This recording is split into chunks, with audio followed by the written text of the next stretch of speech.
Hey guys, tonight we begin with something a little darker. A time of plagues, punishments, and pottage. We're diving into what life was really like during the Middle Ages. Forget the castles and chivalry Hollywood sold you. The truth? You probably wouldn't last a single day. So before you get comfortable, take a moment to like the video and subscribe. But only if you genuinely enjoy what I do here. And let me know in the comments where you're tuning in from and what time it is for you. It's always fascinating to see who's joining us from around the world. Now, dim the lights, maybe turn on a fan for that soft background hum, and let's ease into tonight's journey together. Congratulations, you've just woken up. In the year 1325. The good news? You're alive. The bad news? So are the fleas. Your bed is a half-rotted straw mattress stuffed with bugs and hay that smells like a barn floor. Because it was a barn floor 3 months ago. There's no memory foam, no pillows, and definitely no Egyptian cotton sheets. Just a wool blanket that hasn't been washed since last winter, and now weighs roughly as much as a small cow from the accumulated grime. You blink awake as the church bell clangs in the distance. It's the medieval version of an alarm clock, only louder, and somehow even less merciful. Your home is a wooden hut with one room, no windows, and a charming open-concept floor plan where your family, livestock and domestic insects all share the same space. The smell? Oh, it's a fragrant symphony. A subtle blend of stale beer, human sweat, goat, and something you pray isn't mold, but know in your soul probably is. Scented candles haven't been invented, and even if they were, they'd just melt on your dirt floor. You try to stretch but immediately regret it, because the air is freezing and your joints ache. You're 22 years old, which in medieval terms is roughly middle-aged. Your spine creaks like an old wooden door, and your knees sound like a bag of rocks being shaken by a confused peasant. Getting out of bed is a gamble. The floor is either wet from last night's rain, which leaks through the thatched roof, or crusty from something your neighbor's chicken did. Either way, your bare feet are now part of the ecosystem. Oh, and privacy. What's that? Your entire family, and maybe a random cousin who just never left, are waking up beside you. There's no bedroom, no curtains, no me time. Just communal everything. Welcome to morning in medieval Europe, where you're never truly alone, because parasites, rodents, and 8 other people are always with you. And this is just how your day starts. It only gets worse from here. So, you've managed to crawl out of your medieval haystack of horrors. Congrats. Now nature calls. And it's not calling politely. It's screaming. Here's the part where you start missing the modern bathroom. There's no toilet, no seat, no toilet paper, no flush, not even a mildly resentful plunger in the corner. In the 14th century, relieving yourself is an adventure, a social experiment, and often a small public event. If you're a peasant, your bathroom is likely a wooden bucket behind the house, which is already full because Uncle Wolfstan had a rough night after eating bad turnips. The smell is biblical. You hold your breath, do your business, and then, here's the kicker, toss it into the street. Yes, the street. You're supposed to shout something like "Gardez-vous" before dumping it out the window. That's old French for watch out below. Although frankly no one ever moves fast enough. Streets in medieval towns are open sewers, a charming river of human waste, animal droppings and mystery liquids you'd rather not examine. If you're lucky enough to live in a town with public latrines, congratulations. You get to sit shoulder to shoulder with strangers in an outhouse where privacy is a myth and ventilation is a cruel joke. You might make small talk, but try not to breathe too deeply. Toilet paper? Never heard of it. Most people wipe with straw, leaves, rags, moss, or, if they're feeling especially indulgent, a scrap of wool. Sometimes, nothing at all. Which might explain why handshakes weren't popular yet. And if you're in a castle, surely it's better, right? Well, sort of. You might have a garderobe, a hole in the wall that drops your waist directly into the moat. Great idea. Except that your enemies know this, and yes, attackers sometimes climbed in through the waist chute. Talk about entering through the back door. So whether you're a farmer or a baron, medieval toileting is a humiliation ritual. It's cold, it's public, it's dangerous, and it's never not disgusting. One slip on a wet stone path, and you're face first in humanity's leftovers. And you still haven't brushed your teeth. But we'll get to that next. You survived the toilet. You deserve a reward, right? Maybe a nice breakfast. Something warm, delicious, comforting? Sorry, this is medieval Europe. Nothing is comforting here. Breakfast, if you can call it that, is a grim affair. There are no eggs Benedict, no coffee machines sputtering awake, and certainly no avocado toast. You sit down, or squat near the fire, to a wooden bowl of something that looks like it was scraped off a muddy boot. Welcome to your daily ration of pottage. Pottage is a thick, bloopy stew made of whatever you can find. Grains, root vegetables, maybe a few beans if you're lucky. It's been simmering in the same pot for days, sometimes weeks, and new ingredients are just dumped on top of the old ones. It's less of a recipe and more of an ongoing edible experiment. On the side, a hunk of bread so hard it could deflect arrows. It's made from coarse rye or barley flour, often bulked up with sawdust, ground up acorns or other creative ingredients, because wheat is a rich man's fantasy. This loaf is not your friend. You don't slice it, you negotiate with it. What about drinks? You're not sipping orange juice or an oat milk latte. You're drinking beer. Yes, beer, at 6 a.m. Why? Because the water is teeming with parasites and filth. So you start your day with weak ale, low alcohol, high survivability. Kids drink it too. No one's happy about it, but at least it won't kill you. Immediately. Want some meat or cheese? Dream on. That's for Sundays and saints' feast days, and only if your lord is feeling generous. Most peasants don't eat meat more than a few times a year. As for fresh fruit, only when it's in season, and not already fermented into wine. And don't even think about spices unless you're royalty. A pinch of pepper costs more than your monthly wages. Salt is valuable enough to be locked away. So you chew your gritty bread, gulp your medieval beer, and try not to think about the rat that may have nibbled your porridge in the night. Breakfast doesn't energize you. It just happens to you. And now that you're properly underfed, it's time to work, like your life depends on it. Because it absolutely does. So, you've eaten your sad medieval breakfast, and now it's time to get dressed. Not that it'll help. Your wardrobe consists of exactly one outfit. One. It's a rough wool tunic or linen shift that you've worn every day for months, possibly years. There's no such thing as seasonal fashion. There's just, wear this until it disintegrates or gives you a fungal infection. Underwear. Optional. If you're lucky, maybe a linen undertunic. If you're not, well, you're going commando under layers of scratchy, sweaty wool, all lovingly stitched together by someone who probably had no idea what a seam was supposed to look like. There's also no washing machine, no soap, and absolutely no dry cleaner in sight.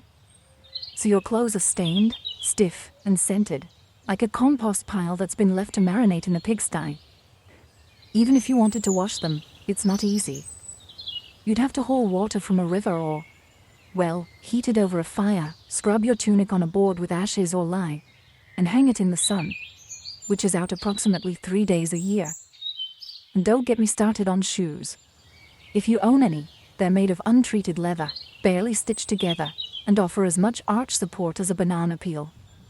Most peasants just go barefoot, through mud, through dung, through medieval landmines, aka sharp rocks and disease puddles. All this means one thing: your skin hates you. You itch constantly. Fleas, lice, and bedbugs live rent-free on your body. Everyone has them. Nobles, lousy, monks, itchy, children, walking insect farms. No one escapes. You'll be scratching your armpit with a wooden spoon while chatting with the local priest. And no one will even bat an eye. Your skin is raw from rubbing. Your scalp a battlefield of bites. And if you develop a rash, well, too bad. There's no dermatologist, no hydrocortisone, no one to tell you it's probably scabies. You just keep on suffering. And if you're lucky enough to not get an infection, great. That rash will simply accompany you for the next 6 months like an unwanted medieval sidekick. Now that you're dressed in misery and wrapped in discomfort, it's time to head outside and start working yourself to death. Now that you're fully dressed in itches and damp wool, it's time to flash that morning smile. Except, you don't. Because in the Middle Ages, smiling is a dangerous game. Not emotionally, dentally. There's no toothbrush, no toothpaste, no mouthwash, no floss. The concept of oral hygiene is about as popular as bathing, which is to say, not very. Some people might chew on a twig or rinse with wine or vinegar, but for the most part, your teeth are on their own, and they're not doing well. By the time you hit your mid-20s, your smile looks like something pulled from a haunted crypt. Cavities are rampant, gums are swollen, and those aren't just food stains on your teeth. That's decay. You have more rot in your mouth than a medieval root cellar. Sugar, while not yet everywhere, is becoming more common among the rich. Imported at great cost, mostly used in small cakes or to show off wealth. If you're a noble, congratulations. You get to rot your teeth faster than the peasants. If you're poor, you'll do it slowly over time with fermented bread, gritty porridge, and years of hard chewing. Toothaches. Get used to them. They're like medieval weather, always there in the background. The kind of pain that makes you consider praying, drinking, or pulling the tooth out yourself with a pair of pliers, and that's not a joke. That was the actual treatment. Dentists didn't really exist, but barber surgeons did. Yes.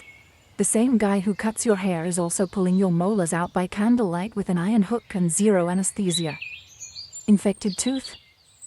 Hope you like fevers, because without antibiotics, it can easily turn into sepsis and kill you. From a toothache. That's right. The same thing that sends us to a pharmacy today could be your funeral in the 1300s. And there's no relief on the social front either. Kissing? Good luck. Halitosis, bad breath, is everywhere. If you're single, you're not judged by your smile. You're judged by your land and your livestock. In short, your mouth is a battlefield, and it's losing the war. Now that your teeth are throbbing, let's head outside. Because your real job, the one that will break your back, is just getting started. Time to head to work. Except there's no office, no desk, no coffee break, and no chance of promotion. Your job, if you're like 90% of the population, is simple. Don't die while laboring for someone else's comfort. You're a peasant. Congratulations. That means you work the land that belongs to a lord who probably doesn't remember your name. You rise with the sun and stop only when it disappears behind the trees. Your tools? A wooden hoe, a rusty sickle, and whatever bones are still intact in your body. There's no weekend. There's no clocking out. There's only sunrise to sunset, 6 days a week. Sunday is off, but only if you're not harvesting, fighting off raiders, or praying feverishly for your infected toe to stop turning black. The work is brutal. Fields are plowed by hand or with oxen, if you're rich enough to afford one. You dig ditches, sow seeds, pull weeds, and carry water until your spine begins to resemble the letter S. No one cares if you're tired. No one's asking how your mental health is doing. If you're a woman, surprise. You don't just do field work. You also care for children, clean, cook, spin wool, feed animals, and pretend your husband's lice infestation isn't slowly migrating to your side of the bed. Children? They start helping out around age 5. No school, no toys. Just a tiny wooden rake, and a dream of one day not dying of the flu. And if you're one of the few who isn't a farmer, maybe you're a blacksmith, a tanner, or a cooper, great. You still work with fire, chemicals, or animal guts all day in poorly ventilated sheds. The pay? Basically survival. The perks, occasional bleeding, break a bone, too bad. Get a fever, drink some warm beer and keep going. You can't afford to stop, not even for a day. Because if you don't work, you don't eat. And if you don't eat, well, medieval Europe has a solution for that. It's called being replaced. So you grip your shovel, Ignore the blisters, and keep digging. Because in the Middle Ages, your job isn't a career. It's a slow-motion endurance test. Now that your back is on fire from laboring in the fields, let's talk about the weather. Because in the Middle Ages, temperature is less about seasons and more about ongoing punishment from the sky. Let's start with winter. There's no insulation, no central heating, and no weatherproofing. Just wooden walls with gaps you could throw a chicken through. Your windows? Covered with cloth, not glass. The fire in the hearth. Nice in theory, but you don't have enough firewood to keep it going because wood is expensive, and gathering it from the forest is sometimes illegal. Yes, you can be executed for picking up the wrong stick from the wrong forest. You bundle up in your one damp wool tunic, huddle near the dying embers, and still wake up with your nose frozen. Your feet? Permanently cold, often damp. Your fingers? So stiff they feel like tiny medieval popsicles. Frostbite isn't diagnosed. It's just called bad luck. Now fast forward to summer. Sounds better, right? Wrong. In summer, your home turns into a clay oven. There's no fan, no cross breeze, and absolutely no deodorant. You sweat through your layers, but you can't remove them, because showing too much skin is scandalous.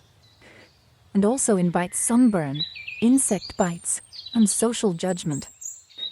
The flies are out in full force, attracted to your unwashed body, and the smell of last week's goat stew that's still fermenting in the corner. Mosquitoes buzz by your ear while you sleep, assuming you can sleep through the sound of your neighbors yelling and babies crying. In the fields, the sun bakes you. No sunblock, no hat, unless you fashioned one out of straw like a desperate scarecrow.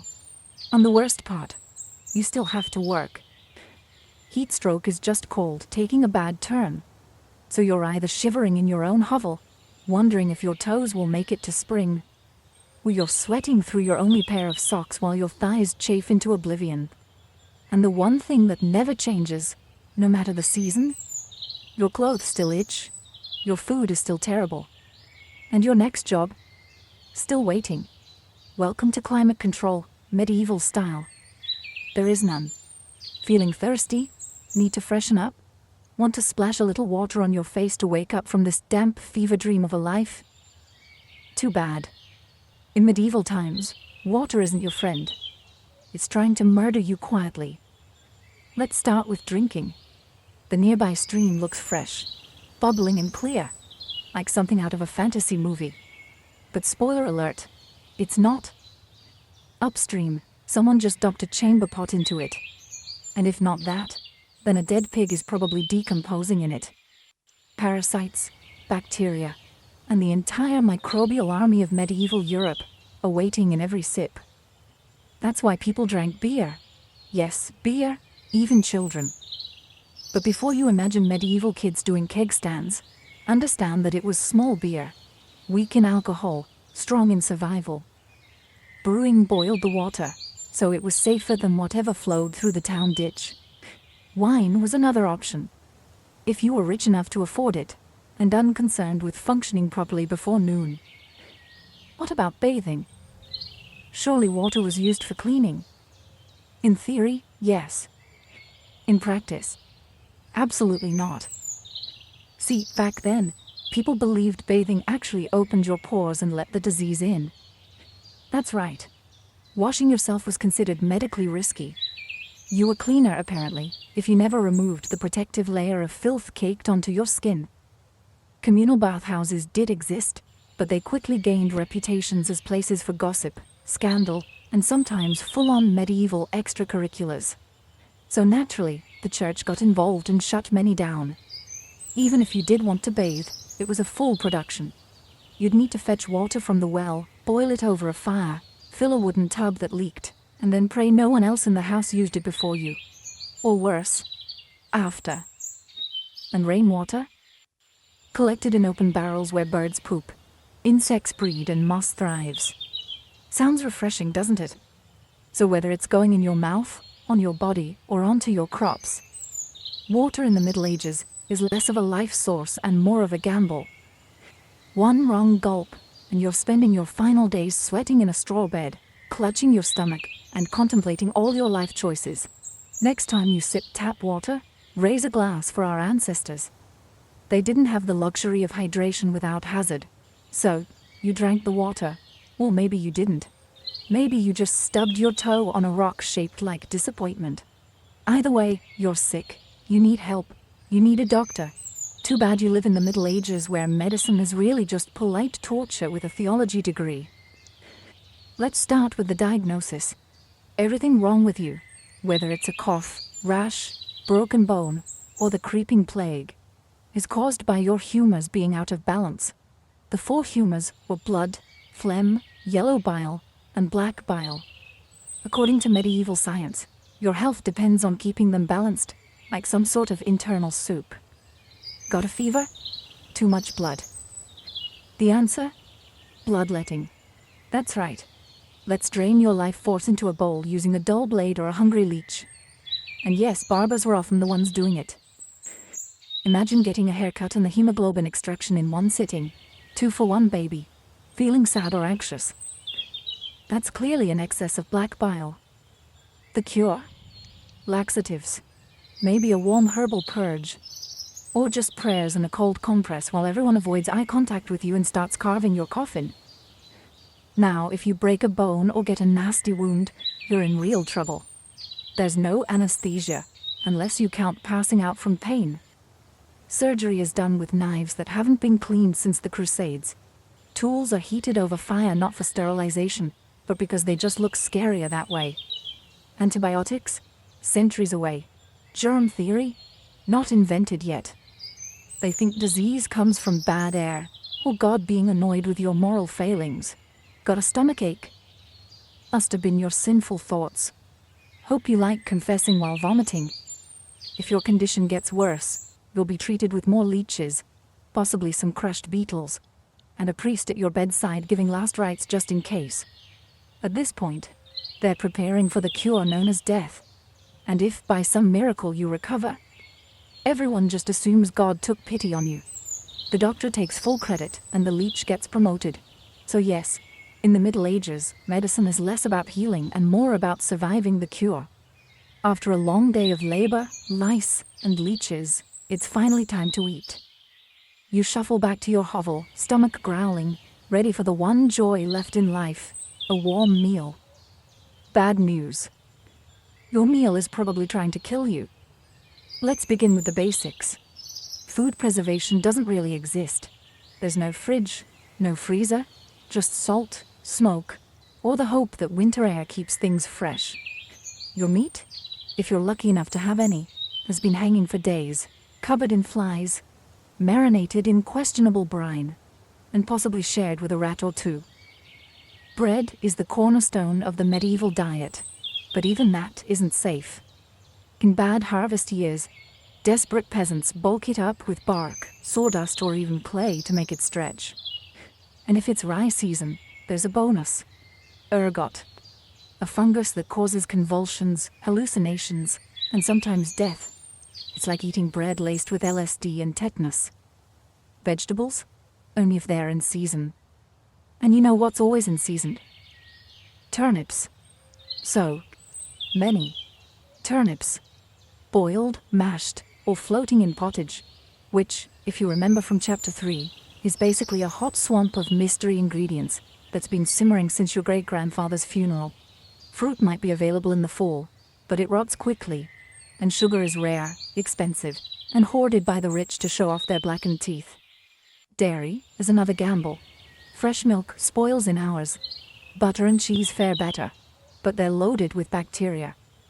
People eat them anyway because, frankly, it's either that or chew your boot leather. And let's talk about seasoning. Spices like pepper, cinnamon, or nutmeg. Worth more than gold. For the average peasant, flavor comes from onions, salt, if you're lucky, and pain. Most meals taste like wet burlap sprinkled with sadness. But food isn't just a health hazard. It's a political one. Game animals belong to the Lord, not you. Caught poaching a rabbit, you could be fined, imprisoned, or even executed. That's right, your dinner could get you hanged. So as you sit down to eat your grey stew by flickering firelight, remember, every bite is a risk. But you eat anyway. Because in the Middle Ages, food doesn't nourish. It tests you. It's evening now. You've worked, suffered, and barely digested your suspicious stew. You might think the day is winding down, but don't get too relaxed. Because God is watching. So is the priest. And so is your neighbor Agnes, who will absolutely rat you out if you miss Mass. In medieval Europe, religion isn't just part of life. It is life. The church controls your calendar, your laws, your education, if you can read, your birth, marriage, death, and everything in between. Think of it as your spiritual landlord. And you're always behind on rent. Every day is structured around prayer bells. The town church bell rings in the morning, noon, and night. Not because people need reminders, but because missing prayer is a sin. Forget to bow. Sin. Eat meat on a Friday. Sin. Think about your neighbor's wife in that one dream. Double sin. And yes, hell is very real. Vividly real. Priests describe it in glorious detail. Rivers of fire, lakes of boiling blood, demons with pitchforks, and eternal wailing. If the plague doesn't scare you, eternal damnation definitely will.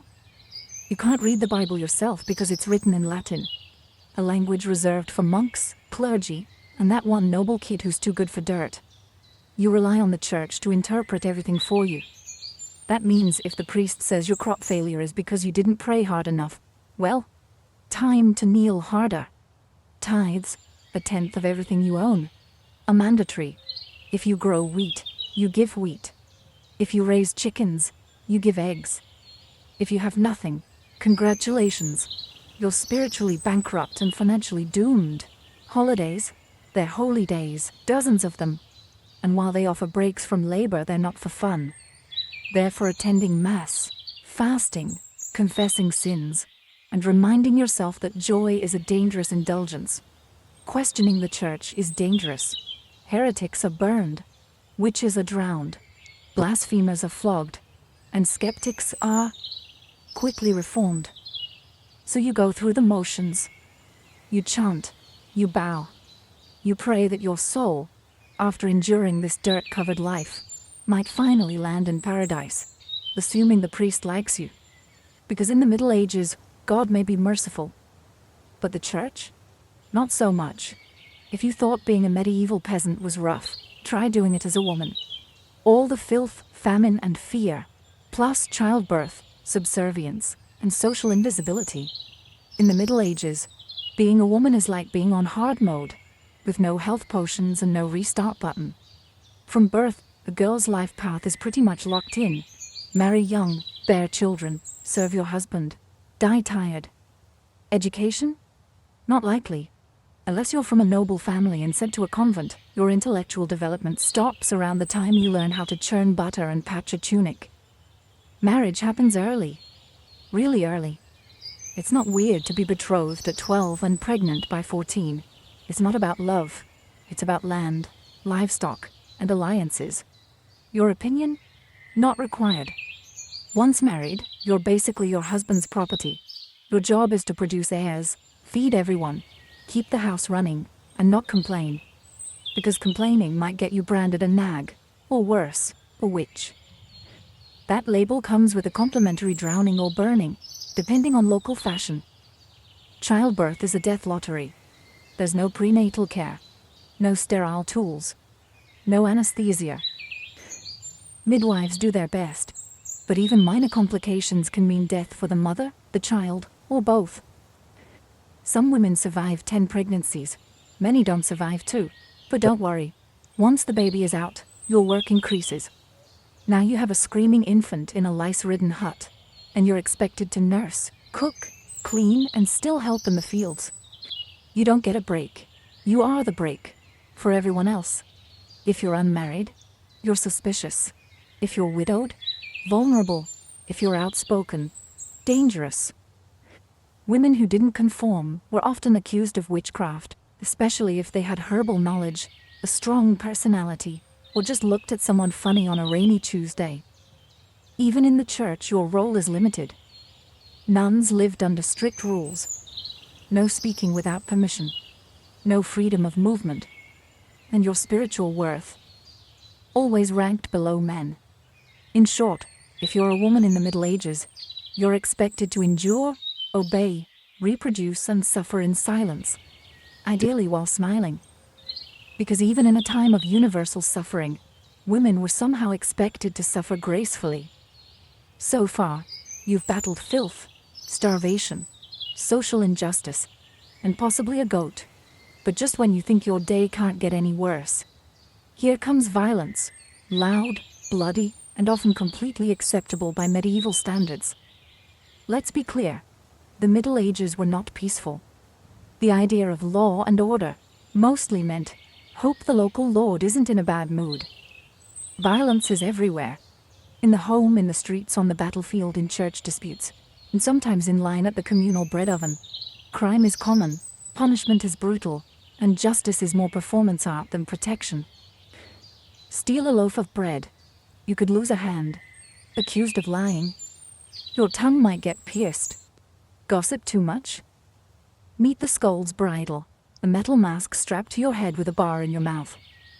For correction, of course. Let's say you're accused of something serious. Heresy, theft, witchcraft. How do you prove your innocence? By being tortured, obviously. Welcome to trial by ordeal. One version, you stick your hand in boiling water to retrieve a stone. If it heals without infection in 3 days, you're innocent. If not, you're guilty. Another option, you're tossed into a river. If you sink, you're innocent, and probably dead. If you float, you're guilty, and will be punished anyway. It's like a medieval game show where the prize is survival and the host is actively rooting against you. And if you're sentenced to death, that's a public event. Executions are performed in front of cheering crowds. Hangings, beheadings, burnings. Sometimes people bring snacks. It's the medieval equivalent of cable TV. Domestic violence? Completely normal. Husbands were allowed, even expected, to discipline their wives and children. Street fights? Commonplace. You could be beaten just for looking the wrong way at a noble's horse. And war? Always simmering. Local feuds, territorial disputes, religious crusades. Someone's always marching off to stab someone else in the name of honor, God, or boredom. Violence isn't a breakdown of society in the Middle Ages. It is society. Everyone lives with the constant knowledge that life is fragile, justice is arbitrary, and your neighbor might bash your head in over a pig. So, walk carefully, keep your eyes down, and never trust anyone with a club. At this point, you've made it through the lice, the leeches, the laundryless misery, and the looming threat of public disembowelment. But now comes the final chapter of most medieval lives, an early and unglamorous death. If you're alive and still breathing past the age of 40, you're practically a celebrity. You might even be referred to as the Old One, which is less of a nickname and more of a statistical miracle. Let's break it down. The average life expectancy hovers around 30-40 years, but that number is dragged down heavily by infant mortality. Nearly half of all children died before reaching age 5. Disease, malnutrition, or one bad winter was all it took. No vaccines, no antibiotics, no hope. If you survived childhood, you entered adulthood already exhausted. Work began as soon as you could walk upright, and by 25, your joints creaked like a monastery door. You might be missing several teeth, a finger, and most of your original optimism. Women faced a particularly deadly gauntlet: childbirth. It was one of the leading causes of death for medieval women. No pain relief. No medical intervention. Just prayer, hot water, and someone holding your hand while you bled out on a straw-stuffed cot. For men, the dangers were different, but equally relentless. Farming accidents, infections from minor wounds, a neighbor's drunken rage, a crusade gone sideways. Even walking to the market could be risky if you crossed paths with a bored bandit or an angry tax collector. Death could also come quietly, from the plague, which turned cities into cemeteries overnight, or from famine, which could last entire seasons, thinning out entire villages, or from bad luck, like eating spoiled grain and spending your final hours hallucinating and screaming at the walls. And funerals? You were lucky if you got one. Bodies were often buried quickly to avoid disease. No embalming, no polished coffins, just a hole, a few murmured prayers, and a shallow mound of earth, if there was enough space left in the churchyard. So yes, in medieval times, life was brutal, short, and constantly under siege by death in all its casual forms. You didn't retire, you just stopped showing up. And speaking of exits, let's move on to your final chapter. The medieval dream dies. So, how's your day been? You've woken up in filth, relieved yourself into a bucket, brushed your teeth with wishful thinking, nearly passed out from hunger, worked until your spine cried for mercy, scratched your way through itchy wool, prayed to not get plague, and barely dodged a public execution for owning a squirrel. Welcome to a single day in medieval Europe. Still dreaming of becoming a knight? Think again. That romanticized version of the Middle Ages, gallant swordsmen, noble ladies in towers, heroic battles and feasts in candlelit great halls. It's a myth polished by fairy tales and fantasy books. In truth, the medieval world was gritty, cruel, and deeply unfair. Hierarchy was everything. If you were born poor, you stayed poor. If you were born rich, congratulations. You had a better chance of surviving, but you were still one bad soup away from dysentery and a hasty burial. Even the nobles weren't immune to misery. Castles were drafty stone refrigerators filled with fleas, smoke, and politically motivated marriages. Sure, you had a fur cloak and a goblet of wine, but also a 50% chance of dying in a skirmish or from an infected splinter. Not exactly luxury. The simpler times weren't simple. They were relentless. Everything took longer. Everything hurt more. Everything, from childbirth to chewing, came with consequences. Life was survival, not leisure. And if you did find a quiet moment to think, to dream, to imagine something better, there wasn't much you could do with it. No upward mobility, no modern medicine, no internet to Google, what's this weird rash? You lived, suffered, worked, and died within a 10-mile radius of where you were born. But here's the wildest part. Through all of this, people still laughed, sang songs, told stories, fell in love, and found meaning. Not because life was easy, but because humans are stubborn like that. Even in the darkest chapters, they made space for light. So tonight, when you slip into your clean bed with indoor plumbing, antibiotics, and central heating, maybe say a quiet thank you to the modern world, and to your ancestors who fought rats, famine, and feudalism, so you wouldn't have to. Long before she was Catherine the Great, Empress of all Russia, mistress of reform, and icon of ambition, she was simply Sophie. Born Sophie Friederike Augusta von Anhalt-Zerbst in 1729, she was the daughter of a relatively obscure German princely family. Her tiny duchy in Pomerania offered little in terms of power, but Sophie herself, she had something no title could provide: razor-sharp intelligence, relentless charm, and a quiet, burning hunger for greatness. Her upbringing was strict. Her mother, Johanna, was cold and calculating, not a warm, nurturing figure, but a social climber obsessed with status. Sophie's father, a Prussian officer, was more distant than disciplinary. From a young age, Sophie learned to walk the fine line between obedience and cunning. She read voraciously, spoke multiple languages, and learned how to observe a room before speaking in it, skills that would soon become survival tools in one of Europe's most brutal courts. When the Russian Empress Elizabeth Petrovna began searching for a wife for her heir, Grand Duke Peter, she looked beyond Russia's borders. Peter himself was of German descent, and Empress Elizabeth believed a foreign bride, pliable and grateful, would be easier to control. Sophie fit the bill perfectly. Noble blood, Lutheran faith, which she'd be forced to abandon, and a reputation for both grace and humility. At just 14 years old, Sophie was summoned to Russia. She arrived in the freezing capital of St. Petersburg in 1744. wearing thin German fabrics and a diplomatic smile. Her mother pushed her forward like a chess piece. Sophie, however, had her own game in mind. To become acceptable in Russian society, she converted to Orthodoxy, taking the name Ekaterina Alexeyevna, Catherine. The ceremony was public, symbolic, and life-altering. She wasn't just changing religions, she was burning the bridge behind her, stepping into a foreign empire with no way back. No one watching that quiet teenage girl in a fur-trimmed coat could have predicted what would come next. Betrayal, revolution, enlightenment, and empire.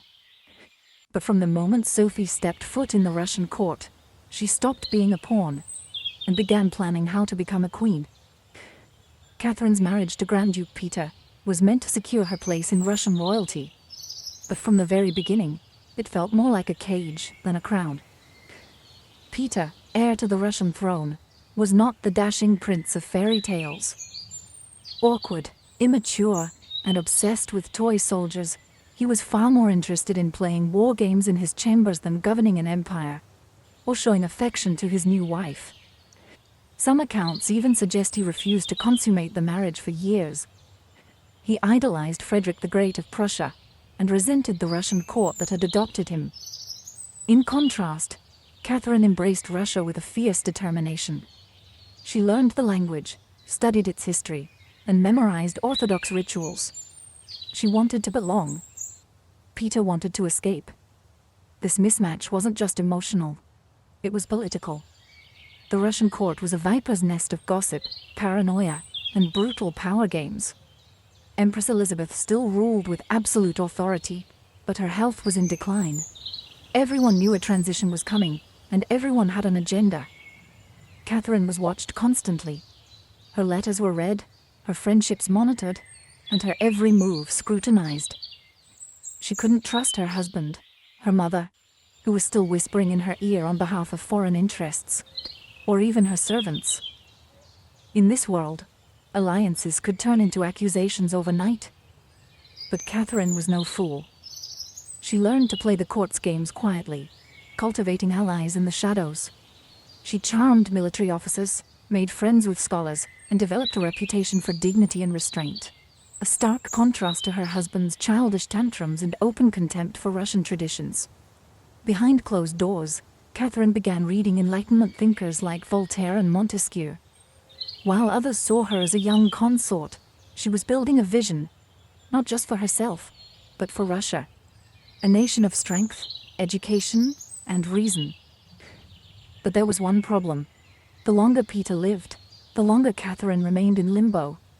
A powerless wife to a man unfit to rule.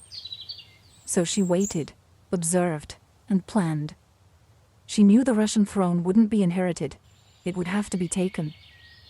In 1762, after nearly 2 decades of waiting, watching, and quietly maneuvering, Catherine saw her moment and seized it with breathtaking precision. Empress Elizabeth had died, and Peter, now Peter III, was finally Tsar. But his reign began unraveling almost immediately. In just a few short months, Peter alienated the church, offended the nobility, insulted the army, and lavished praise on Prussia, Russia's longtime enemy. He reversed key policies, humiliated the clergy, and talked openly about divorcing Catherine to marry his mistress. The court, already wary of his erratic behavior, turned cold. The army, filled with generals loyal to Catherine, grumbled in corridors. Even ordinary Russians, devout and patriotic, saw Peter as a foreign puppet who mocked their traditions. Catherine, watching all of this unfold, made her move. In July of that same year, while Peter was away at his summer palace, Catherine launched a bloodless coup d'etat. Supported by key military officers, including her lover Grigory Orlov and his influential brothers, she rode through St. Petersburg in full regalia, was proclaimed Empress Catherine II, and won the allegiance of the powerful Imperial Guard. Peter, caught off guard and without allies, surrendered within days. He was taken into custody, and shortly after, found dead under mysterious circumstances. Officially, it was reported as a hemorrhoidal colic. Unofficially, it was murder. Catherine was now empress. Not by birth, not by marriage, but by will, wit, and audacity. It was unprecedented. A foreign-born woman with no legitimate claim had taken the Russian throne without a single battle. But her real challenge was just beginning. She had to transform that bold grab for power into a lasting legacy. Would Russia accept her? Would the nobility respect her? Could she hold the empire together without falling victim to the same fate as her husband? Catherine understood that power gained through intrigue could be lost just as easily. She needed to rule not as a schemer, but as a visionary. And so began her transformation, from a careful conspirator to a reforming empress. One who would redraw borders, embrace the Enlightenment, and redefine what it meant to be a woman in power. Once Catherine had the crown, she could have rested on her power. But she didn't. She had something bigger in mind than simply sitting on a throne. She wanted to transform Russia. And not just militarily or politically, but intellectually. While Peter had worshipped Frederick the Great and toy soldiers, Catherine idolized Voltaire, Diderot, and the bold thinkers of the Enlightenment. She believed in reason, progress, education, and the role of a monarch as a servant of the people, even if she herself ruled with absolute authority. Catherine didn't just read Enlightenment philosophy, she lived it. She corresponded directly with Voltaire for over 15 years, flattering him while defending her autocracy. She invited Diderot to her court and even purchased his entire library to support him financially. Behind closed doors, she pored over legal texts, debated reforms, and crafted policies to modernize the empire. Her early reign was filled with efforts to codify Russian law. She formed the Legislative Commission in 1767, an ambitious project intended to rewrite the entire legal code of Russia. Catherine's own nakaz or instruction was a political manifesto in disguise, one that spoke of equality before the law, the dangers of torture, and the responsibility of rulers to serve the common good. For an empress in 18th century Russia, it was radical. But Enlightenment ideals had to survive the realities of Russia, a vast, feudal, deeply conservative land, ruled by nobles who liked their serfs exactly where they were, beneath them. Catherine knew this. While she advocated reform, she moved carefully. She abolished some forms of torture, expanded access to secular education, and built schools and libraries. But she also reaffirmed the nobility's control over their serfs to keep them loyal. This was Catherine's balancing act. A philosopher queen in public, a practical empress in private.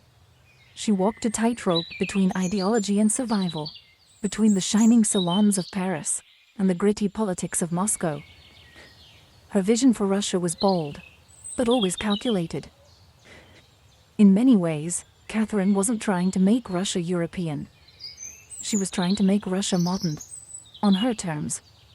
And that meant reform, yes, but with an iron hand in a velvet glove. Catherine wasn't content with reforming Russia from within. She wanted to expand it outward, to make it an empire worthy of fear, admiration, and envy. Where Peter the Great had opened a window to the west, Catherine aimed to knock down the walls. Under her leadership, Russia's borders stretched wider than ever before. She waged wars not just to defend her crown, but to reshape the map of Europe. One of her most significant campaigns was against the Ottoman Empire. These wars, fought in waves throughout the 1760s and 1770s, weren't just about territory. They were about influence. Catherine saw herself as the liberator of Orthodox Christians living under Muslim rule, and as the rightful protector of Eastern Europe.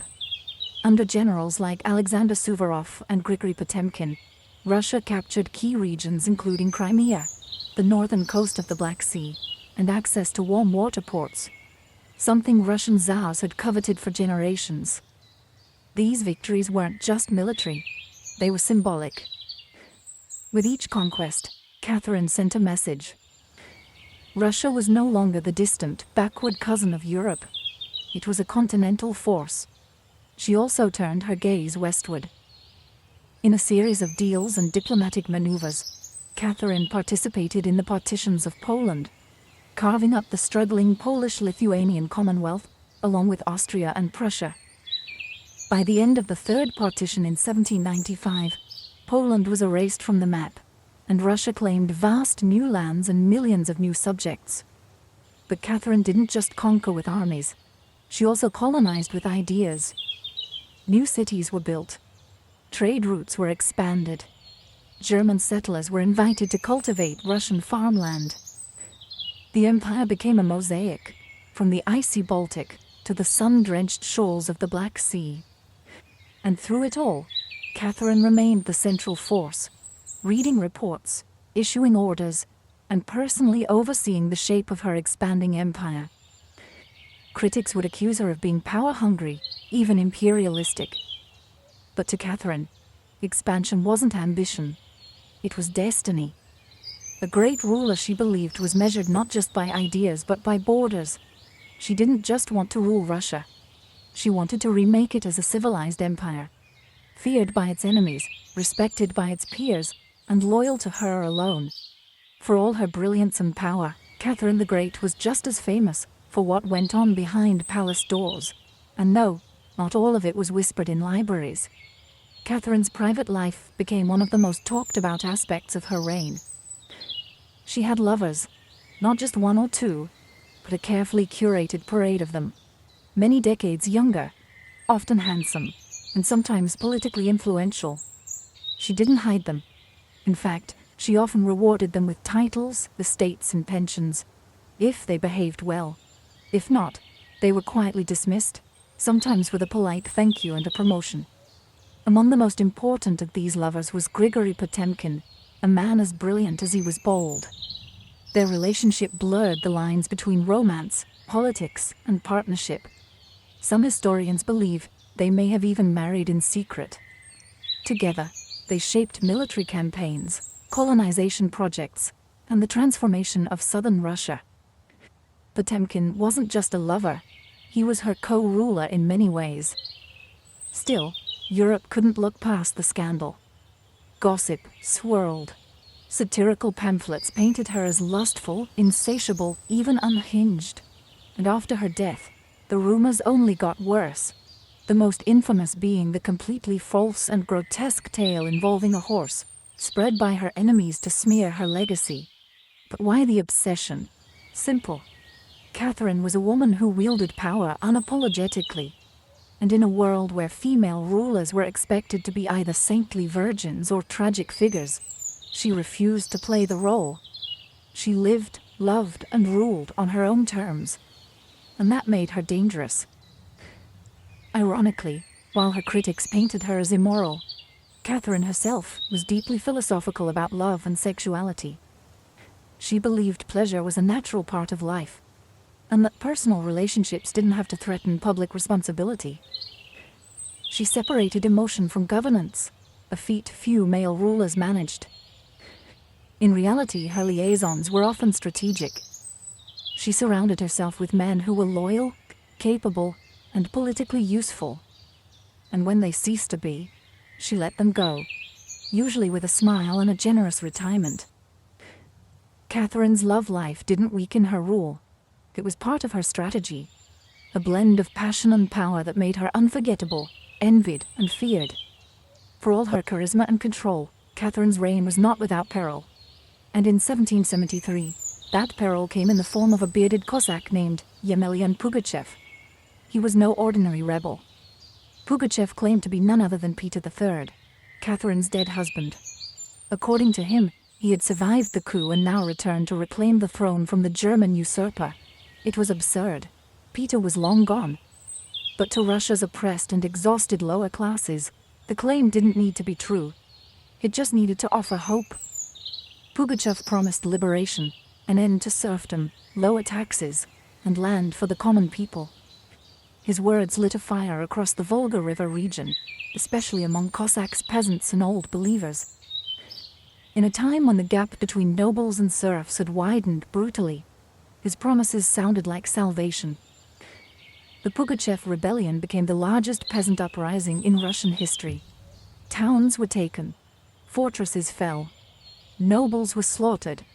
For a terrifying moment, it seemed as if the empire itself might fracture. Catherine was shaken. This wasn't a foreign war she could win with cavalry and treaties. This was a revolt from within. Her own people, rising against the system she ruled. But Catherine didn't panic. She acted. She dispatched professional military forces to crush the rebellion, ruthlessly. Pugachev's forces were defeated in 1774. He was captured, displayed in an iron cage, and eventually beheaded in Moscow, a public warning to all who dared follow. Afterward, Catherine doubled down on order and control. Her dreams of liberating the serfs quietly faded into silence. The rebellion had shown her the limits of enlightenment in a country still shackled by feudalism. She now leaned harder on the nobility, who offered loyalty in exchange for absolute control over their serfs. This was a turning point. The empress who once quoted Voltaire now prioritized stability over philosophy. Reform became cautious. Surveillance increased. Rebellion, even whispered, was to be stomped out before it had breath. Pugachev may have lost his head, but he left behind a warning that haunted Catherine. That power built on inequality could only hold so long before the storm came crashing through. By the time Catherine the Great approached the final years of her life, she had ruled Russia for over 3 decades, longer than any female ruler in Russian history. From the moment she seized power, she had defied expectations, reshaped her empire, and redefined what a woman, and a monarch, could be. Under Catherine's reign, Russia became a true European powerhouse. Its territory expanded by over 200,000 square miles, swallowing Crimea, parts of Poland, and stretches of the Black Sea coast. These weren't just military wins, they were strategic pivots, securing warm water ports and reshaping trade. But her legacy wasn't only drawn on maps. Catherine left a cultural mark as well. She helped found the Hermitage Museum, amassed one of the greatest art collections in Europe, and corresponded with the greatest minds of the Enlightenment. Her court became a center of sophistication, art, and intellectual ambition. In a country often viewed as backward by Western Europeans, Catherine put Russia firmly on the cultural map. She modernized education, founding schools for girls, and promoted the printing of books. She introduced smallpox inoculation to Russia, even publicly receiving the vaccine herself, an act of scientific bravery in her time. Yet, her reign was also one of contradictions. While she admired Enlightenment ideals, she never freed the serfs. In fact, she extended serfdom deeper into Russia's territories. Her reforms, while impressive, remained mostly top-down, designed to polish the empire without truly transforming its foundations. Still, Catherine's rule brought stability and ambition. She understood that power was not inherited. It was crafted, managed, and constantly defended. She ruled not by divine right, but by force of will, political brilliance, and relentless calculation. She was called many things: a usurper, a tyrant, a reformer, a seductress. But above all, she was effective. When she died in 1796, Russia was wealthier, larger, and more formidable than it had been in centuries. She left behind a throne secure, an empire expanded, and a legend that would endure for centuries. Catherine didn't just reign, she ruled, with intellect, strategy, and an unapologetic grip on history. And in doing so, she became more than an empress. She became a myth. For all her power, expansion, and enduring legacy, Catherine the Great was still, at her core, a woman navigating a man's world and reshaping it in her image.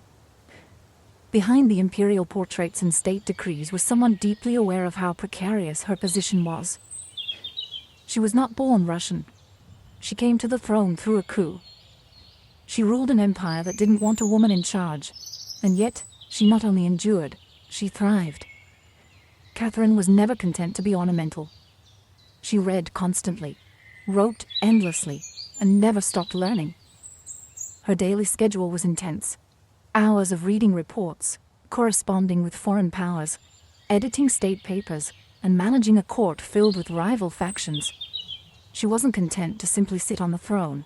She worked the throne like a stateswoman born to it. She was also, in many ways, lonely.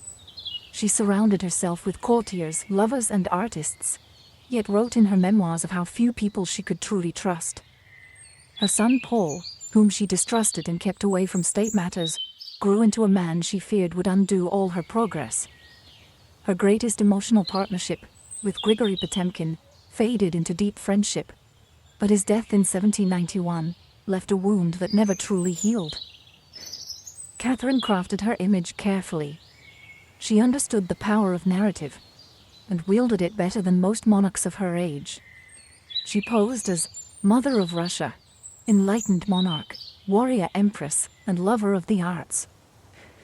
But beneath those roles was a woman who had endured rejection, betrayal, scandal, and rebellion, and kept going.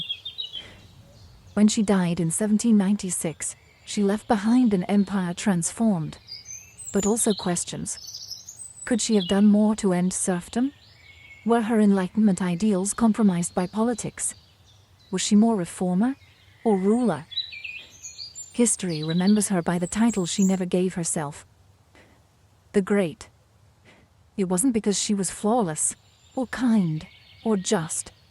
It was because she took power and wielded it on her own terms, in a time and place where women weren't supposed to have any. She didn't just wear the crown, she rewrote what it meant to deserve one.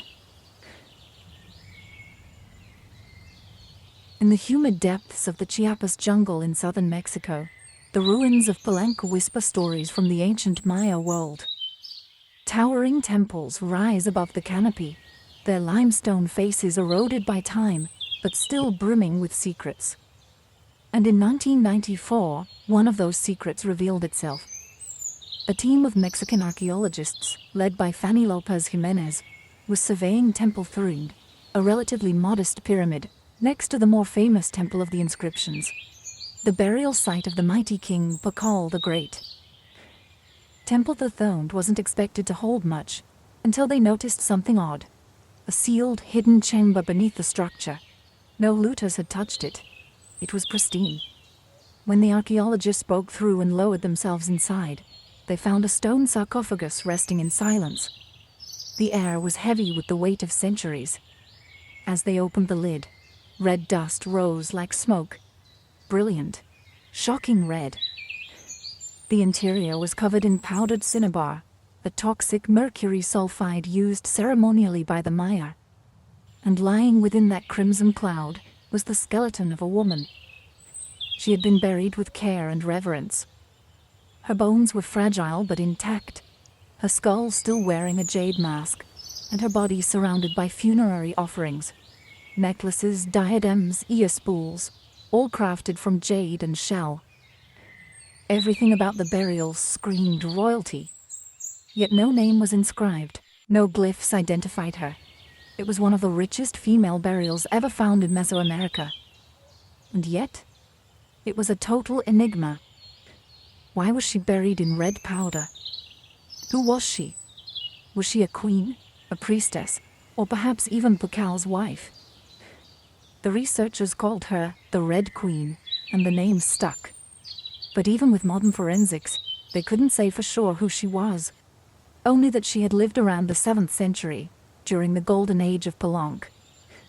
Unlike most Maya tombs, hers had been hidden, untouched, and purposefully isolated. Her burial wasn't just ceremonial, it was spiritual. This woman wasn't meant to be remembered with words. She was meant to be remembered through ritual, through color, and through the mystery she left behind. The most haunting feature of the Red Queen's tomb wasn't her jade jewelry, or the silence of the sealed chamber. It was the red dust. A thick layer of powdered cinnabar covered everything. The sarcophagus, the walls, her bones, even the offerings around her. It clung like blood to stone. To the Maya, this was no accident. Cinnabar, made from crushed mercury sulfide, was one of the most sacred and dangerous substances in the ancient world. Its vibrant red color wasn't just visually striking. It symbolized blood, rebirth, and the life force that connected the human and divine realms. Red was sacred. It was the color of sunrise, of sacrifice, of life emerging from death. And it wasn't just symbolic, it was spiritual. Covering the dead in cinnabar was a ritual meant to transform the body, preserving it not for eternity, but for transition. In Maya belief, death wasn't the end. It was a passage, a crossing into another cosmic layer. And so the Red Queen, whoever she was being prepared not just for burial, but for deification. But there's another layer to this. Cinnabar is toxic. Repeated exposure can lead to mercury poisoning, tremors, hallucinations, even death. The Maya likely didn't understand the chemistry, but they felt its potency. It was volatile, powerful, dangerous. To bathe a corpse in it was to declare, this person was no ordinary mortal. In Pelonk, very few were buried with cinnabar. Pakal the Great, the mighty king whose pyramid dominates the site, was one. His body, like hers, was also saturated in the red powder. That detail alone drew speculation. Was the Red Queen his wife? His mother? Or someone of equal divine status? Her skull had been placed on a layer of jaguar skin, another sacred symbol. Around her, bone needles, obsidian blades, and miniature jade figurines hinted at rituals performed either during her life or in her honor at death. Every part of her burial told a story without words, a story of power cloaked in secrecy. A woman prepared to cross into the underworld, not in silence, but in ceremony, drenched in the color of sacrifice. Surrounding the Red Queen's crimson-drenched remains was a world of silence, broken only by the gleam of jade, shell, and obsidian. These were not mere ornaments. They were offerings, each one carefully chosen to accompany her on the journey to the Maya afterlife, the Xibalba. At her sides were jade necklaces, heavy and cold, their polished surfaces still radiant after 300 years underground. Jade was not just beautiful, it was sacred. The Maya considered it a symbol of eternal life. It represented the green of maize, the vitality of the jungle, and the breath of the gods. Only the elite were buried with jade. For the Red Queen, it covered her chest, wrists, and ears, a clear sign that in life she wielded influence, perhaps even divine favor. One of the most haunting objects was the jade funerary mask, placed delicately over her face. Unlike the golden death masks of Egypt, this one was subtle, constructed from dozens of tiny mosaic tiles, arranged to mimic the contours of her skull. The mask served a ritual function, to protect the soul, to preserve identity, and to present her as divine in the eyes of the gods. Scattered near her bones were bone needles, obsidian blades, and shell artifacts. These could have been tools of ritual or symbols of her status, as priestess, healer, or royal matriarch. One bone pin was engraved, faint but purposeful, a small echo of her voice lost to time. At her feet and along the edges of the tomb were ceramic vessels, still sealed, likely once filled with offerings, food, drink, or incense to sustain her spirit beyond death. The Maya believed the afterlife was a journey, dangerous, layered, filled with challenges. These items weren't luxuries, they were necessities. To modernize, the tomb feels intimate, not overloaded, but intentional. There was no gold, no chariots, no pomp, just items chosen with spiritual weight. It was a map for the soul. Through these treasures, we glimpse how the Maya understood death, not as finality, but as a transition of power. The Red Queen wasn't buried to be forgotten. She was being prepared to ascend. For all the grandeur of her tomb, the Red Queen left behind one haunting void. No name. No inscriptions adorned her sarcophagus. No glyphs on the walls identified her. She was clearly someone powerful. But who? From the moment her tomb was opened, scholars began trying to connect the dots. The most compelling theory? That the Red Queen was Zakbu Ajau, the wife of Kimich Jana of Pakal, known today as Pakal the Great, the most famous ruler of Palang. Zakbu Ajau was more than just Pakal's consort. She was born into nobility and married into Palank's royal dynasty at a young age. She bore at least 3 sons, all of whom held high status, and she played a key ceremonial role during her husband's reign. If anyone could be buried with such honor, it was her. Supporting this theory was the tomb's location, just a few feet away from Pakal's own grand burial and Temple of the Inscriptions. The proximity suggests a deliberate pairing. Husband and wife, rulers even in death. And then there's the cinnabar. Only 2 burials in Palank were found with such intense cinnabar coverage: Pakal and the Red Queen. It's unlikely this was coincidence. But here's where the mystery deepens. DNA tests were conducted on both sets of remains in hopes of confirming the connection. But the results? Inconclusive. The woman's bones showed no direct maternal link to Pakal, but that didn't rule out a spousal relationship. After all, marriage does not require shared blood. Some have argued she could have been Sak Kuk, Pakal's powerful mother, who ruled Palank before he came of age. Others suggest she may have been a high priestess, or a sister, or a royal ancestor whose name has simply been lost to history's erosion. Still, the evidence points most strongly to Tsak Buajau, the queen by title, a mother of kings, and a spiritual counterpart to Pakal. The lack of a name may not be an oversight. It may have been intentional. In Maya cosmology, the soul lived on, not through monuments, but through ritual, symbol, and the whispers of the earth. And so the Red Queen remains suspended between legend and truth. A woman who ruled, remembered not in stone, but in scarlet and silence. To understand the Red Queen, we must understand the world she came from. The world where Maya women, especially royal ones, held more influence than many realize. In Maya civilization, politics was often a family affair. Royal women weren't merely passive consorts. They were diplomats, priestesses, and power brokers. They conducted rituals, sponsored temples, and played crucial roles in maintaining dynastic legitimacy. Their bloodlines were political capital, used to forge alliances and secure claims to the throne. Take Sak Kuk, for example, the mother of Pakal the Great. When the throne of Palank was left vacant, she took power herself and ruled as queen regent, until her son came of age. She wasn't a placeholder. She was a ruler in her own right, issuing decrees and overseeing construction projects. Without her, Pakal may never have risen at all. And she wasn't an anomaly.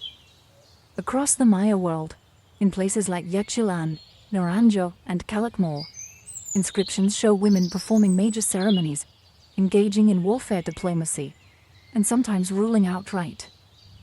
They were often portrayed in stelae and murals, dressed in elaborate headdresses and regalia, standing beside kings as equals, or sometimes above them. Their words were carved in glyphs. Their names were remembered, until they weren't. By the time Spanish conquistadors arrived centuries later, much of that memory had eroded. The colonial lens saw native women as silent figures in a male-dominated world. But the archaeology tells a different story, one of complex gender roles, where power was negotiated, not simply inherited. This context casts the Red Queen in a new light. She may not have ruled in name, but her burial, rich, sacred, and positioned beside Pakal, suggests she was a central pillar in the royal order. Her jade mask wasn't just decoration. It was a symbol of identity, of power held in life and protected in death. Her bloodline may have been the very glue that held Palanka's dynasty together. In Maya civilization, a queen wasn't just a queen.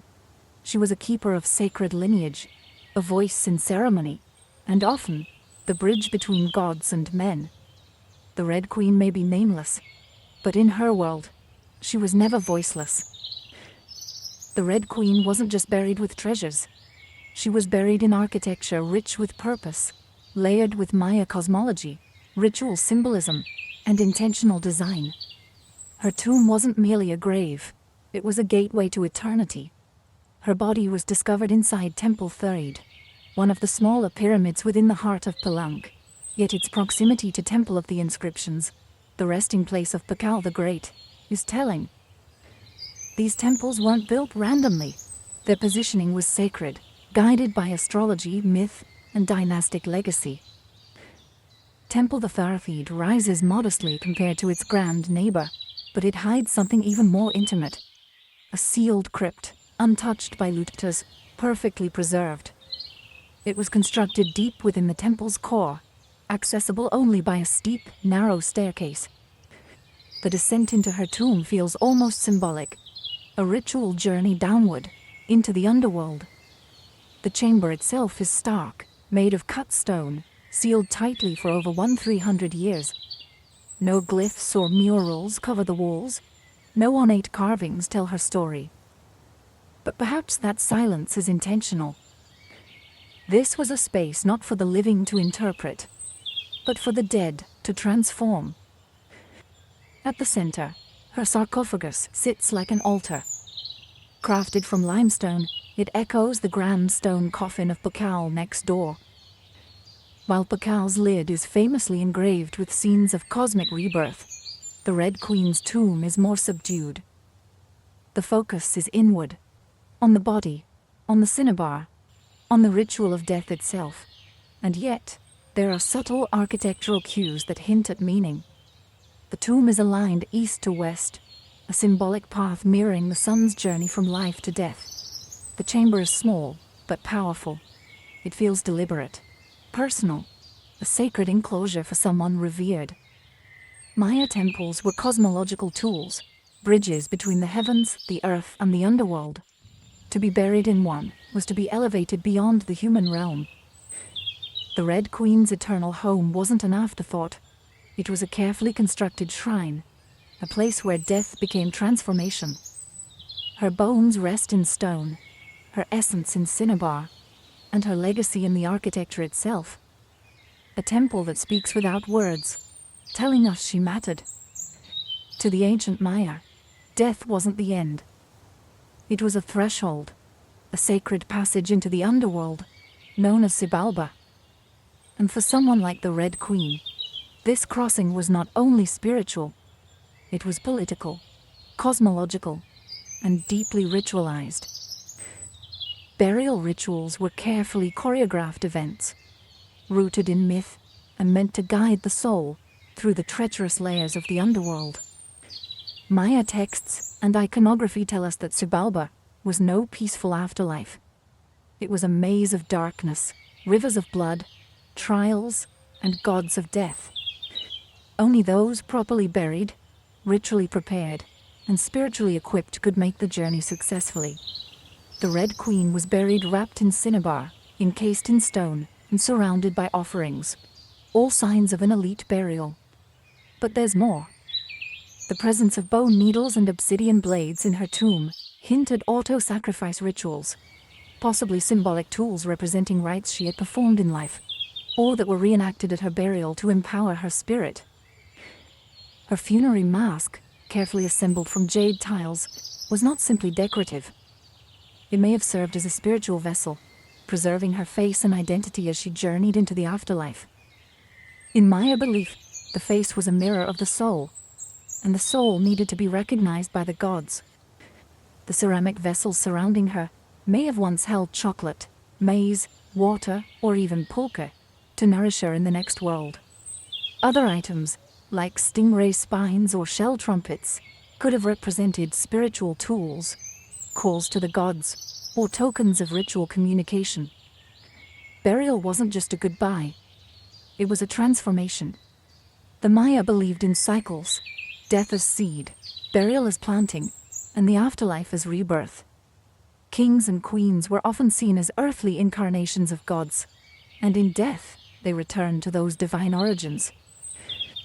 The Red Queen, covered in the color of blood, entombed in a pyramid, and honored with offerings, was being prepared for rebirth, not as a mortal, but as a being tied to the sacred order of the cosmos. Her burial wasn't the end of her story, it was the beginning of her legend. Just a few steps away from the Red Queen's final resting place, lies one of the most iconic tombs in Mesoamerica, that of Kinich Janab Pakal, known simply as Pakal the Great. His burial inside the Grand Temple of the Inscriptions is celebrated for its artistry, scale, and deeply spiritual symbolism.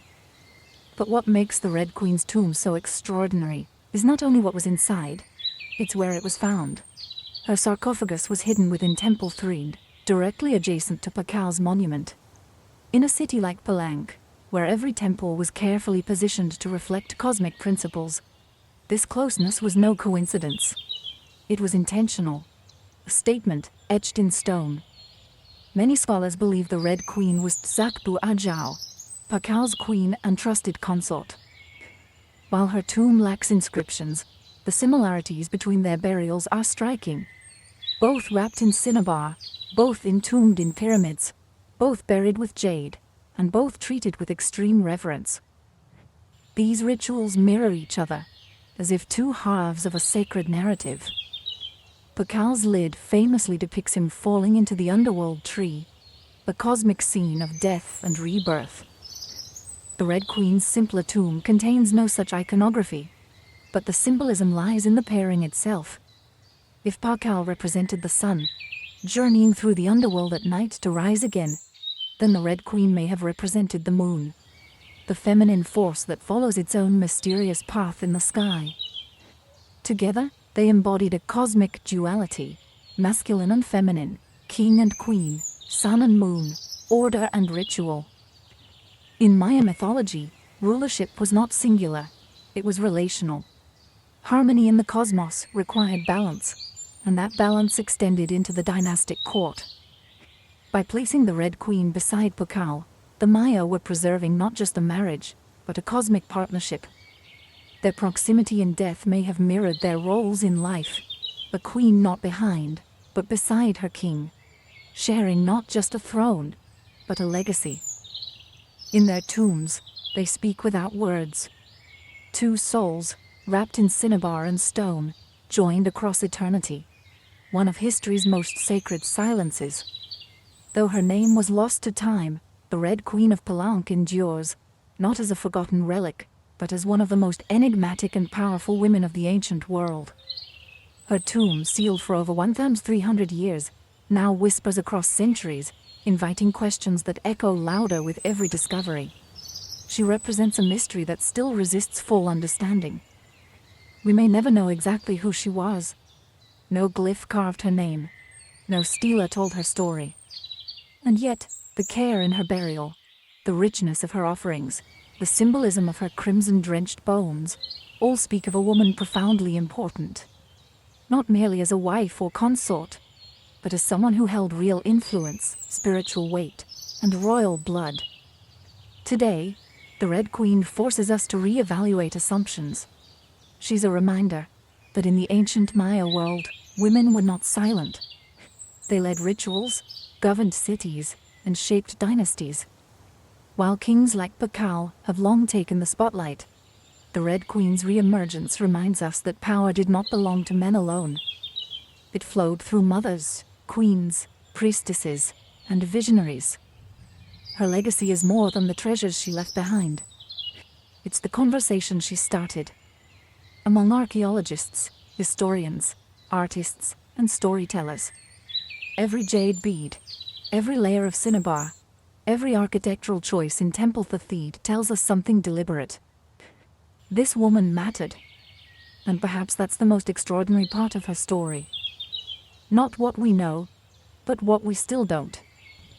The Red Queen teaches us that history isn't just a collection of facts. It's a living puzzle. A shared human longing to connect with the past. In that sense, her legacy is still unfolding. She lies wrapped in red, the color of life and sacrifice, of blood and rebirth. Her face, once hidden behind a jade mask, now stares back at us through science, art, and wonder. She remains nameless, but not voiceless. Mysterious, but not forgotten. The Red Queen may have ruled a kingdom in life, but in death, she rules something greater. Our imagination. Her tomb was sealed in stone. Her story was written in silence. And still, somehow, She speaks. Frida Kahlo was born on July 6, 1907, in the vibrant district of Coyoacán, then a village on the outskirts of Mexico City. Her childhood home, the Casa Azul, the Blue House, was filled with color, contradiction, and quiet strength. It would later become a sanctuary, a battleground, and a museum to one of the most iconic artists of the 20th century. Frida was the third of 4 daughters born to Guillermo Kahlo, a German-Hungarian photographer, and Matilda Calderón, a devout Catholic of indigenous and Spanish descent. Her parents were opposites: Guillermo, reserved and intellectual; Matilde, religious and emotionally distant. Frida would inherit her father's introspection and artistic eye, but also her mother's fierce resilience. As a child, Frida was imaginative, outspoken, and bold. She read voraciously and asked questions most adults didn't want to answer. But at the age of 6, she contracted polio, which left her right leg thinner and weaker than the other. A physical difference she tried to mask with long skirts, but never allowed to limit her spirit. The illness left her bedridden for months and isolated from other children. During this time, she grew close to her father, who encouraged her to exercise, ride bicycles, and stay mentally sharp. Unlike most girls of her time, Frida didn't aspire to become a wife or a homemaker. Her goal? To become a doctor. She enrolled in the prestigious National Preparatory School in Mexico City at age 15, one of only a handful of girls accepted. There, she stood out not just for her intelligence, but for her rebellious wit, radical thinking, and unique sense of style. She joined a group of young intellectuals, known as the Cachuchas, who debated philosophy, literature, and politics. Frida was drawn to revolution, to ideas that challenged tradition. But even in those early years, before the bus crash that would define her body, and before the fame that would define her legacy, Frida Kahlo was already painting herself into the world, with sharp edges, unapologetic ideas, and an identity too big to fit inside anyone else's expectations. She wasn't just growing up in Coyoacán, she was preparing to remake herself entirely. On September 17, 1925, Frida Kahlo's life was split in two: the girl she had been, and the woman she was forced to become. That afternoon, she boarded a wooden bus with her boyfriend, Alejandro Gomez Arias, after school. They were laughing, teasing each other, and probably arguing. Frida never did anything halfway. But moments later, the bus collided with a streetcar, and in an instant, her future unraveled into pain, metal, and silence. The crash was horrific. The streetcar crushed the bus against a wall, splintering wood and flinging passengers. Frida was impaled by an iron handrail. It entered her left hip and exited through her pelvis. Her spinal column fractured in 3 places. Her right leg shattered, her foot dislocated. Her collarbone and ribs broke. Her shoulder was dislocated. Her abdomen was pierced. She was just 18 years old. A man covered her with a borrowed overcoat. Someone else noticed her body was sparkling, not from blood, but from the gold powder she had been carrying in a pouch. It had exploded on impact, dusting her broken form in what looked like glittering ash. Frida was taken to the Red Cross hospital and underwent numerous surgeries over the following months. She spent weeks in a body cast, flat on her back, immobile, writhing with infection and uncertainty. The future she'd imagined, of becoming a doctor, slipped further away with every passing day. But in that stillness, something began to stir. Her father gave her brushes. Her mother rigged a special easel to hang above her bed. A mirror was placed on the canopy so she could see herself. And there, lying in plaster and agony, Frida began to paint, first out of boredom, then out of obsession. Her first subjects were her own reflection, because she was all she had. But what emerged wasn't vanity. It was survival. The crash had broken her physically, but it had also opened a door into her own mind, her own body, and eventually, into the surreal language of pain and identity that would define her art. The girl who wanted to heal others now began healing herself, one brush stroke at a time. As Frida Kahlo lay encased in plaster and steel, a body fighting itself with every breath, she began to paint. What started as a form of therapy soon became a language, and that language was deeply personal, brutally honest, and often hard to look at. Which was precisely the point. Frida didn't paint pretty flowers or polite landscapes. She painted pain. Her pain. Physical, emotional, and existential. Her first subjects were self-portraits, not because she was vain, but because, as she famously said, "I paint myself because I am so often alone, and because I am the subject I know best." Her early works were small in scale, painted on tin or wood panels, inspired by Mexican retablos. Devotional paintings meant to tell stories of suffering and miracles. Frida turned this tradition inward. Her body became the canvas. Her emotions became the altar. She painted herself as split, as pierced, as bleeding. In one painting she is impaled by nails, like a modern-day martyr. In another, she floats in a barren landscape, tethered to a broken column, a metaphor for her shattered spine. She painted herself weeping, fractured, decapitated, and bare. But never passive, always watching. Her pain was not sanitized. She painted the ugliness of trauma with beauty, defiance, and even humor. Each piece was a reclamation of her body, her experience, and her identity as a woman in a world that often tried to define her. But Frida wasn't just telling her story. She was inventing a new kind of visual narrative, one that blended Mexican folk art, surrealism, medical illustration, and symbolism. Her paintings became dreamlike autopsies of her soul, framed in color, culture, and myth. By the time she recovered enough to walk again, albeit painfully, Frida was no longer the girl who had wanted to be a doctor. She was an artist, and her art was unlike anything anyone had seen. She had taken the worst thing that had ever happened to her and turned it into a source of creation. Frida Kahlo didn't just paint her pain.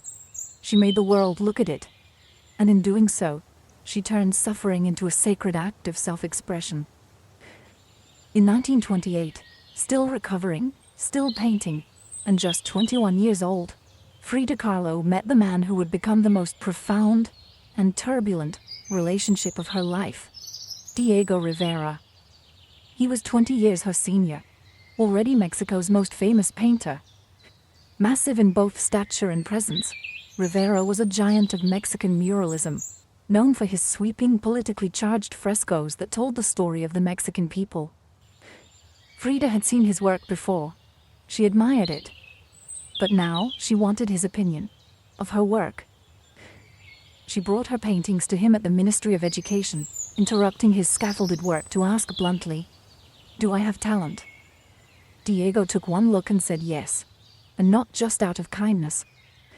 He recognized in her something rare, an unfiltered voice, raw and unpretentious, full of rage, irony, pain, and beauty. They began a relationship that was as consuming as it was creative.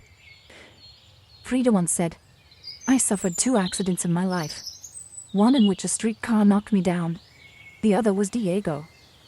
They married in 1929, an odd pairing to outsiders. Diego, massive, unfaithful, politically famous. Frida, sharp-tongued, fiercely independent, already walking with a cane. Her parents called it a marriage between an elephant and a dove. Their bond was passionate, but chaotic. Diego supported her art and encouraged her growth as a painter, but he was also endlessly unfaithful, even with Frida's own sister Cristina. Frida was devastated, and in return, she took lovers of her own, both men and women, including rumored affairs with Leon Trotsky and painter Georgia O'Keeffe.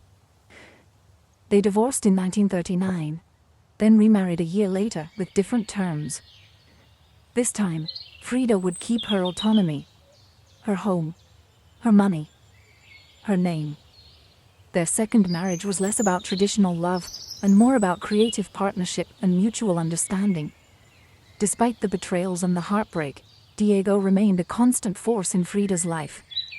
He challenged her, he wounded her, But he also believed in her. As an artist, as a revolutionary, and as a woman who could redefine what painting could be. Together, they were not peaceful, but they were legendary. In the 1930s, Frida Kahlo followed Diego Rivera on a journey north to San Francisco, Detroit, and New York, as he completed high-profile mural commissions. These years abroad brought her face-to-face with American industrialism, wealth, and the contradictions of capitalism, and they left her with deep political discomfort.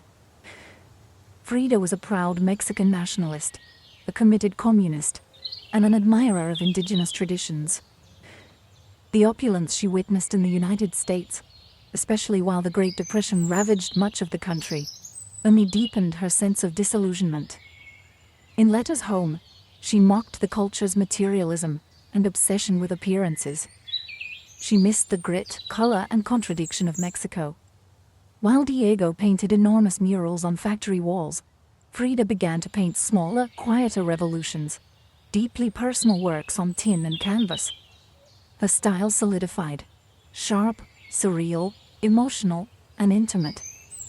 It was during this time that she produced some of her most iconic self-portraits. Frida didn't just paint herself for vanity. She painted herself to survive. Her identity became her landscape. With her body constantly in pain, from her accident, multiple surgeries, and a failed pregnancy in Detroit, she turned inward. Her portraits showed her bleeding, fragmented, exposed.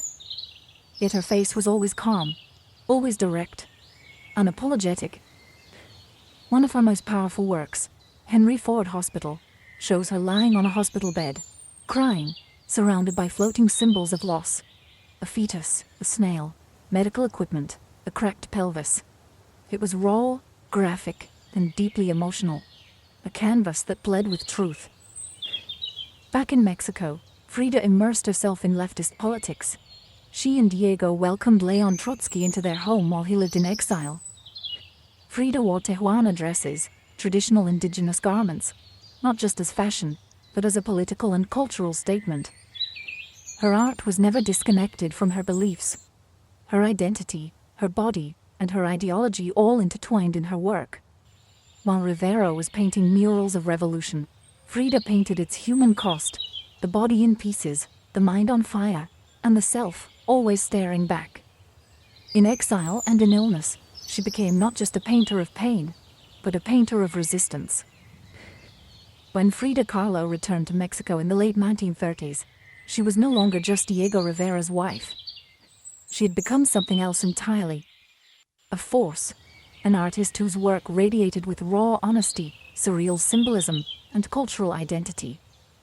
Back in her homeland, she stepped fully into herself. Her Casa Azul in Coyoacán became a sanctuary of color and contradiction. Bright cobalt walls, yellow trim, Aztec statues in the garden, monkeys and parrots wandering freely. The house was a living extension of Frida's imagination. It was a blend of tradition and rebellion, elegance and earth. Here, she surrounded herself with pre-Columbian artifacts, ex-votos, folk art, and revolutionary books. She wore bold Tijuana dresses, wove flowers into her hair, and painted amid the scent of copal incense and the sounds of mariachi on the street outside. This period marked an explosion of creativity. Her paintings became more intricate, more symbolic, and more political. Works like the two Fridas revealed a divided self, one in European dress with a bleeding heart, the other in indigenous clothing, strong and composed. It was Frida's visual autobiography, a portrait of love, loss, and heritage. In 1939, she exhibited her work in Paris, where artists like Picasso, Breton, and Kandinsky praised her fiercely original style. But even among the surrealists, Frida stood apart. When André Breton tried to label her as one of their own, she pushed back. "They thought I was a surrealist," she said. "But I wasn't. I never painted dreams. I painted my own reality." She painted Mexico, not the romantic postcard version, but the living, breathing country she adored. Her work pulsed with symbolism, skeletons, hummingbirds, hearts, thorns, corn, and blood. She honored the indigenous roots of her homeland while unmasking the violence of its past and present. But even as her artistic voice grew stronger, her health continued to decline. Multiple surgeries, infections, and chronic pain became daily realities. Still, she painted through it. Propped up in bed, torso bound in corsets, fingers clenched around the brush. Frida had returned to Mexico not to rest, but to reclaim her power. Through paint, through politics, and through her fearless embrace of the self. As the 1940s wore on, Frida Kahlo's body continued to betray her. Her spine was deteriorating. Her right leg was constantly infected. She underwent more than 30 surgeries in her lifetime, often in grueling succession. At times, she was bedridden for months, encased in body casts or immobilized by traction devices that stretched her bones apart. But still, she painted. Each canvas during these years became both a release and an act of resistance. Her works grew darker, more defiant. She painted with a clarity sharpened by pain, refusing to hide behind metaphor. In The Broken Column, she presents herself split down the middle, her body pierced with nails, a cracked ionic column replacing her spine. Yet her face is stoic, her gaze unflinching. Pain for Frida was no longer just a subject. It was her companion, her antagonist, her muse. Her political voice also grew louder. She joined the Mexican Communist Party, marched in demonstrations, wrote fiery letters, and called out imperialism and injustice. When her health no longer allowed her to walk, she appeared at protests in a wheelchair, defiantly holding signs and shouting slogans. In 1953, Frida was given her first solo exhibition in Mexico, a long overdue celebration of her art. But her health was so fragile, doctors told her she couldn't attend. So she did what only Frida would do. She arrived by ambulance, carried in on a stretcher, and placed in the center of the gallery on her hospital bed. Dressed in traditional finery, surrounded by her own work, she greeted guests with tequila, laughter, and that fire still burning in her eyes. Her final paintings were both childlike and harrowing. In Marxism Will Give Health to the Sick, she painted herself wearing a steel corset, cradled by the hands of Marx, casting away symbols of oppression. Her last known work was a still life of sliced watermelons. One piece bearing the words, "Viva la vida," long live life. Even in the face of death she remained defiant, joyful, and political. Frida Kahlo's last portraits weren't just self-portraits. They were acts of revolution, painted in pain, but always signed with life. On July 13, 1954, at the age of 47, Frida Kahlo died in the same place she had been born, La Casa Azul in Coyoacán. The official cause was listed as a pulmonary embolism, but those closest to her whispered of something deeper. She had been ill, yes, but also exhausted. By pain, by surgeries, by the long war with her own body. Just days before, she had attended a political protest against the CIA-led coup in Guatemala. Weak and wheelchair-bound, she insisted on going, her clenched fist raised in the air. Revolution remained her final heartbeat. Her last diary entry was brief, but piercing. "I hope the exit is joyful, and I hope never to return." Frida's funeral was held at the Palacio de Bellas Artes, Mexico's most prestigious cultural institution. Her body, draped in the red flag of the Mexican Communist Party, was watched over by friends, family, artists, and revolutionaries. Diego Rivera was inconsolable. He called her the greatest love of his life, even as his betrayals had nearly broken her. But in the years that followed her death, something extraordinary happened. Frida Kahlo refused to disappear. At first her name was whispered only in art circles. Her works weren't easy to categorize, too political for surrealists, too surreal for traditionalists. But slowly, her image, her story, and her defiance began to resonate. Through the 1970s and 1980s, as feminist scholars and activists reclaimed forgotten voices, Frida's became louder. She wasn't just a painter anymore. She was a symbol of pain turned into beauty, of feminism born through resistance, of Mexican identity celebrated without apology, of queerness, disability, revolution, and authenticity. Her face, unibrow, gaze, flowers in her hair, became iconic.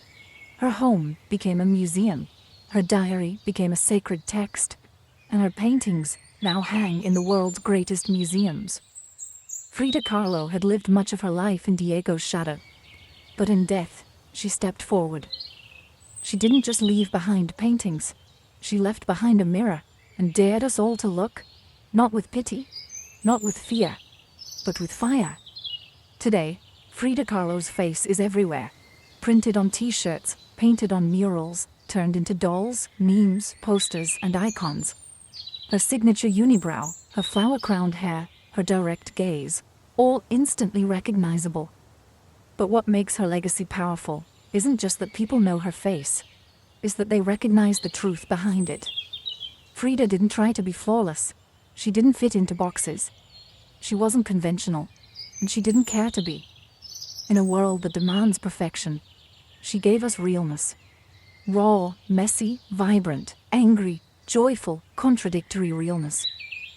She celebrated what made her different: her disability, her queerness, her politics, her culture, and turned it into art that transcended borders and decades. She's become more than an artist. She's a global symbol of defiance, feminism, cultural pride, and creative resistance. For queer communities, she's a fearless bisexual icon who lived openly and unapologetically in a time that demanded silence.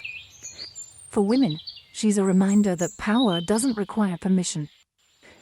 For disabled artists, she's proof that pain can fuel the brush, not stop it.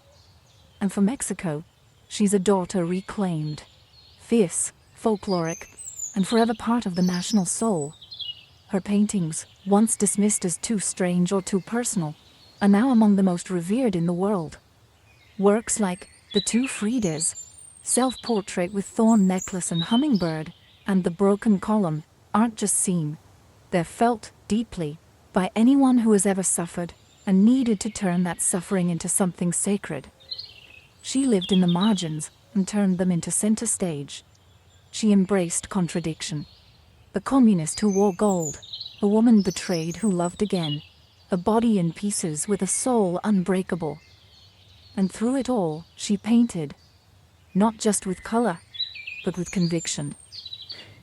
Frida Kahlo never asked to be a symbol. She simply told the truth about herself. And in doing so, told the truth for millions of others who had never seen themselves reflected in art before. Now, when we see her face, we see courage, we see color, we see resistance.